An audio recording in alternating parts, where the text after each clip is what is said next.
The uniqueness of Bharatanatyam is firmly imprinted by the elaborate costumes that the dancers wear. It is this look that gives the dance its final USP.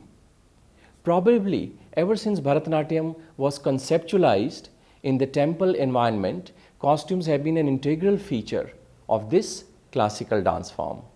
Ancient sculptures portray women bare above the waist with a loosely draped dhoti style garment tied below. Later, they began to tie a cloth above as an odhani. When stitched blouses came to India, that modified into a blouse totally. The sari was traditionally wrapped in the Maharashtrian or Western style, passing through between the legs, as we often see on coastal or central belt of Maharashtra, Karnataka and Tamil Nadu.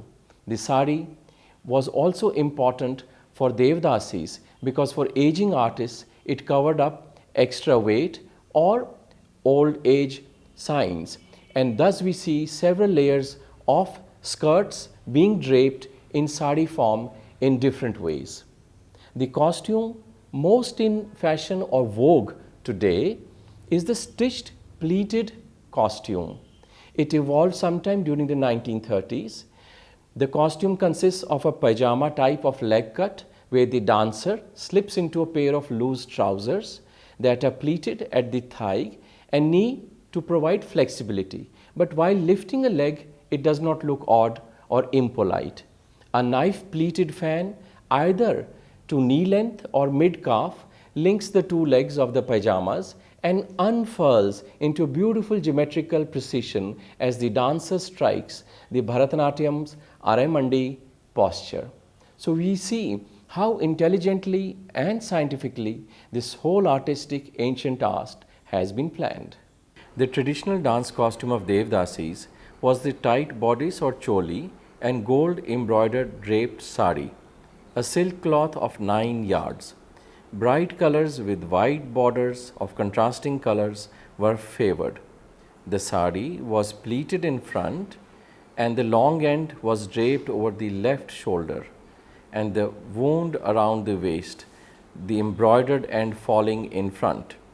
The other end, tied at the waist, was folded and brought through to the back and tucked in at the waist.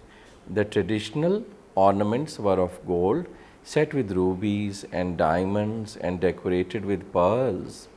The jeweled band that frames the face consisted of small gems and pearls strung on threads. The pendant worn on the forehead was attached to a string of pearls and gems covering the parting of the hair. On either side on top of the head were the sun and crescent moon ornaments.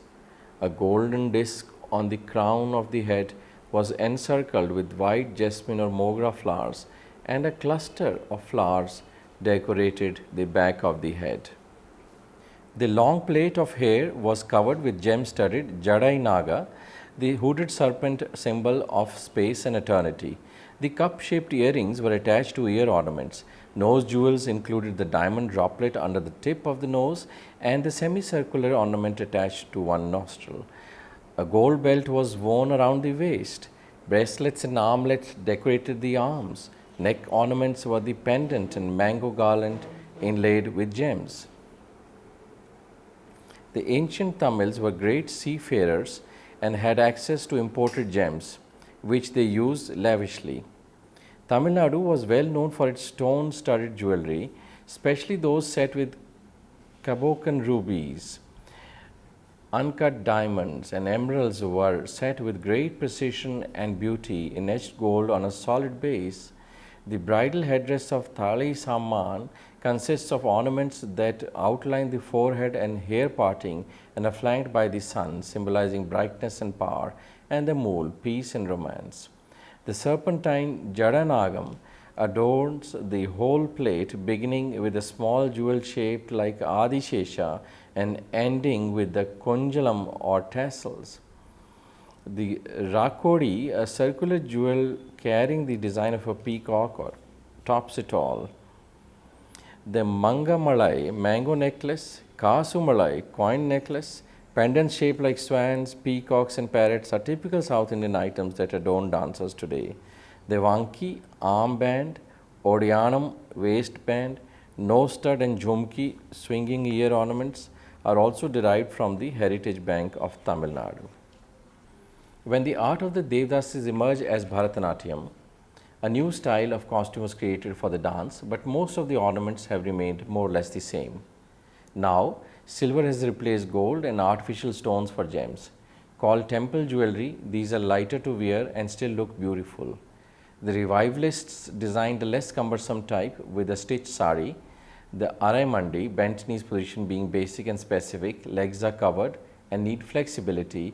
Thus, while originally a silk or velvet pajama was used in 1930s, soon Western influence and travels by leading exponents like Ram Gopal made for fashionable leg tunic with flare and fan in Bharatanatyam, while mistakenly the credit for creating the front fan goes to Rukmini Devi. A photographic evidence shows Ram Gopal did this 10 years before she even came on stage. In the mid 900s, elaborate accessories for men was common, making them look like gods.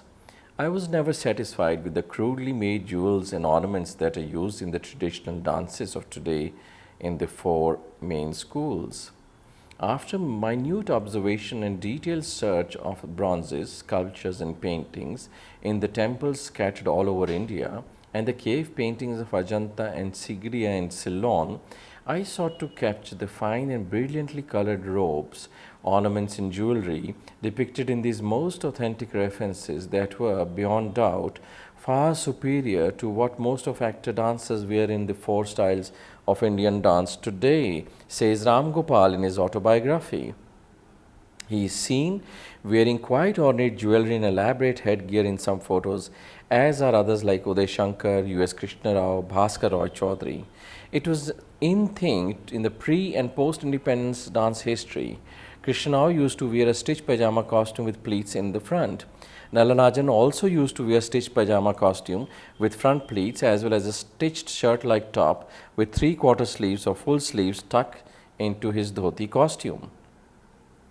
While the female dancers have a number of styles to choose from like sari, skirt or pajama type, the male dancers' choice is limited. For male body, there is no need to cover chest. So the costumes of men now are simple, usually a dhoti covering the lower body and no upper garment. The men also wear ankle bells or salangai to showcase rhythmic control and tala. They wear a necklace or two, waist belt and armlets, sometimes bracelets and even clip-on earrings. Belt and armlets hold biceps and stomach muscles flat while dancing. Men also accentuate their eyes with kohl since it serves as an important purpose in the dance. Alta in palms and soles depict energy chakras. Nowadays, men generally do not use alta on their hands or feet, though there are exceptions like dancer Justin McCarthy. Among present-day dancers, Vineet always wears a sleeveless tunic with his dhoti costume. Nowadays, since men are doing a lot of bodybuilding, some male dancers like Zakir Hussain and the tall Kiran Raj Gopalan wear a dupatta falling on either side of the neck, covering the body muscles and displaying only the middle of the chest. On heavily built male dancers, this also helps to hide their girth or chest hair. The current male dance costumes of wearing the dhoti, veshti for practice and for performance was probably made popular by Kalakshetra male dancers. Not only was the unstitched draping comfortable for the dancer, it is quite easy to wear as well. Stitched versions of this dhoti, veshti costumes are available. At the same time, other variations of male dance costumes abound with dance costume tailors.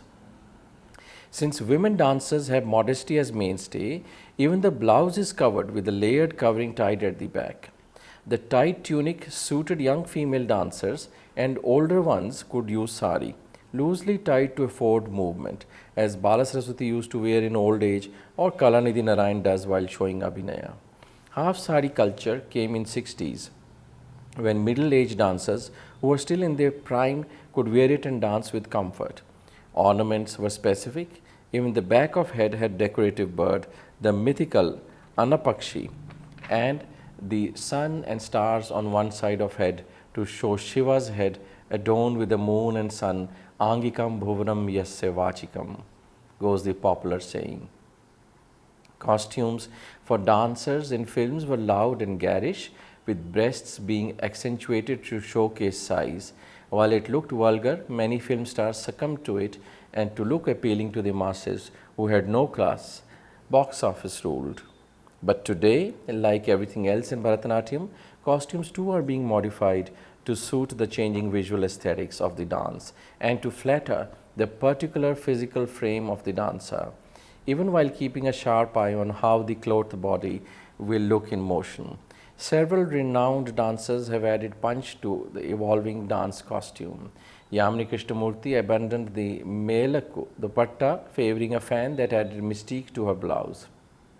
With her tall frame and sharp movements, her costume improvisation worked like magic. But alas, when others tried to embrace that style, they ended up looking rather shabby. Padma Subramaniam was inspired by sculpture to design coiffures, costumes and jewelry to suit her karanas. Vajayanti Mala Bali dazzled with a uniquely draped sari that bestowed on her the unerring image of a dancing goddess on the stage. With a careful eye choosing best of Kanchi silk weaves, her costumes were as much discussed as her dance. Leela Sampson worked extensively on evolving a sari style that flattered her dance persona and emphasized her unique style. Among the younger generation, Malavika Sarukkai and Priyadarshini Govind have both moved the costume dialogue. Malavika's quick changes of fans and Priyadarshini's innovative mix of fabrics and patterns have yielded new visuals to the dance.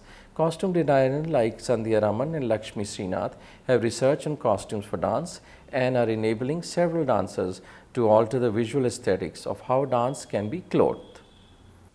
Costumes, color and pattern palette has evolved too and changed over the years. From sharp colors to Madras checks, the famous character of a Kuruti or gypsy as we see wearing in Kalakshetra productions or in the great dancer Padma Subramaniam's productions. From bold, strong colors to muted colors, from shocking pink to soft rose. Combinations are plenty and southern textiles afford shine and gleam. In contemporary dance of Bharatanatyam, muted cotton are avant-garde minimalism. They abound and this also gives a very subtle and neat look.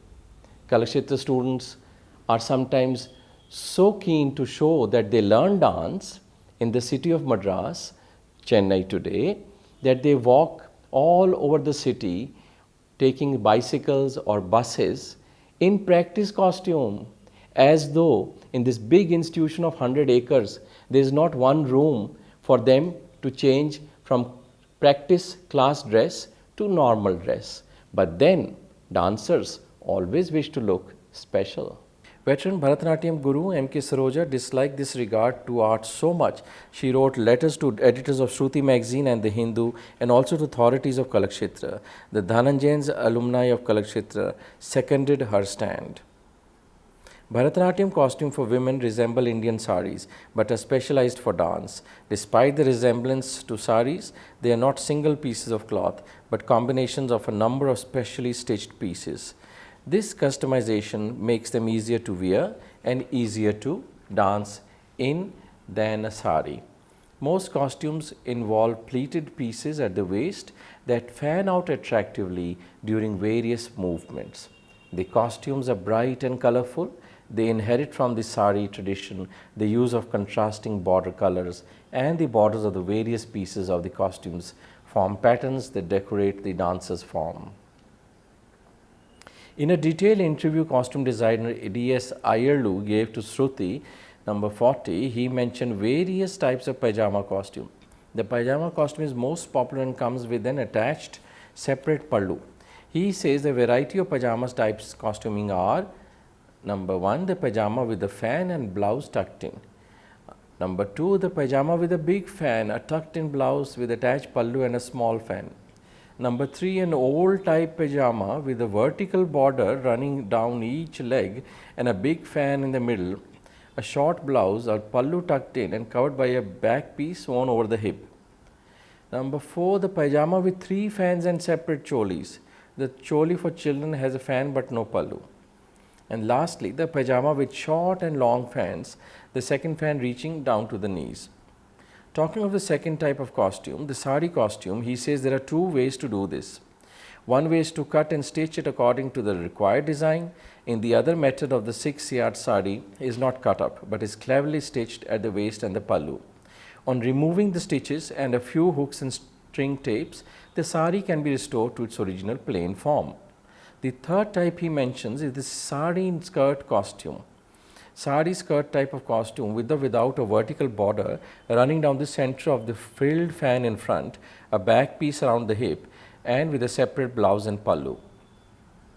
Today, Bharatanatyam costume still retains its Bharatanatyam flavor, so specific to its cultural moorings. Though many youngsters don't use alta on fingertips, tips of toes, and a circle in the center of the palm as it smudges their dress.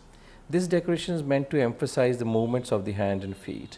They use marker pens, thus making the marks permanent.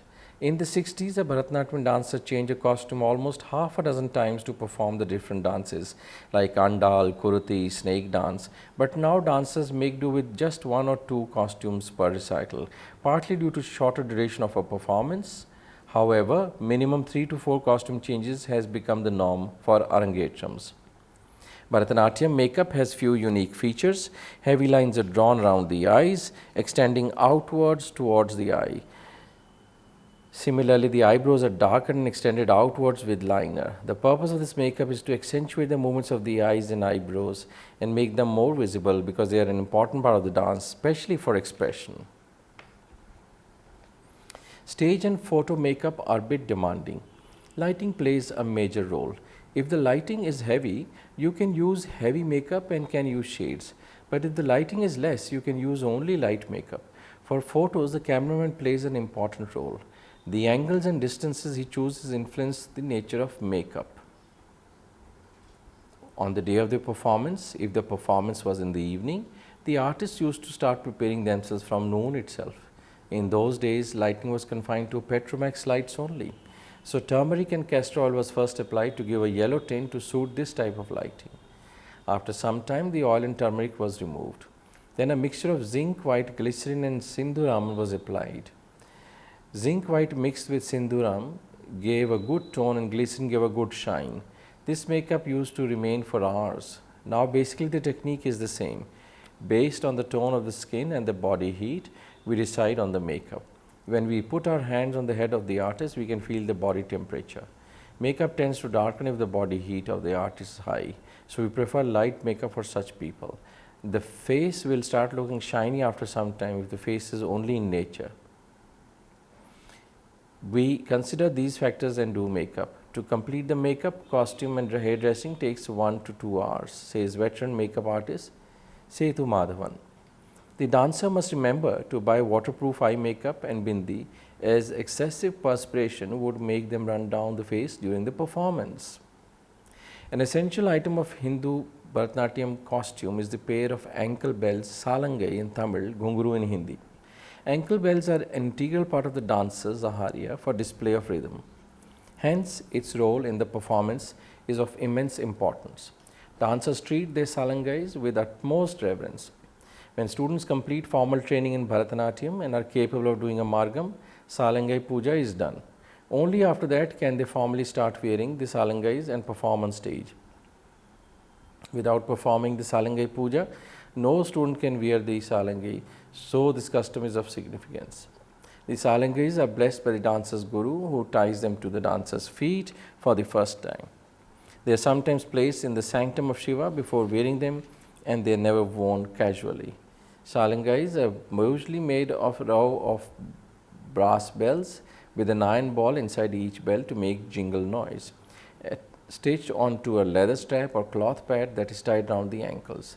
Salangais have 2 to 6 rows of bells and is used depending on the prowess of the dancer, like 2 rows for beginners, 4 rows for medium trained, and 5 to 6 rows for well trained dancers.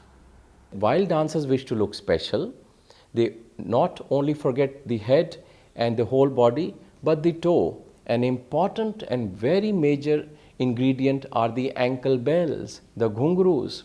Aharya is not complete without ghungroos. So the sound of ghungroos or ankle bells is very important, as also the feet and the palms. They must have Sri Chakra made in red, alta, for propitiation, and the feet also must be lined with alta, red colored. Sometimes we use today markers to make it easy. It does not spoil costumes, but it signifies that one worships Mother Earth, and because one is dancing on Mother Earth, one is respectful and apologetic that one is stamping on it. So Aharya is a concept in totality from head to toe. Namaskar.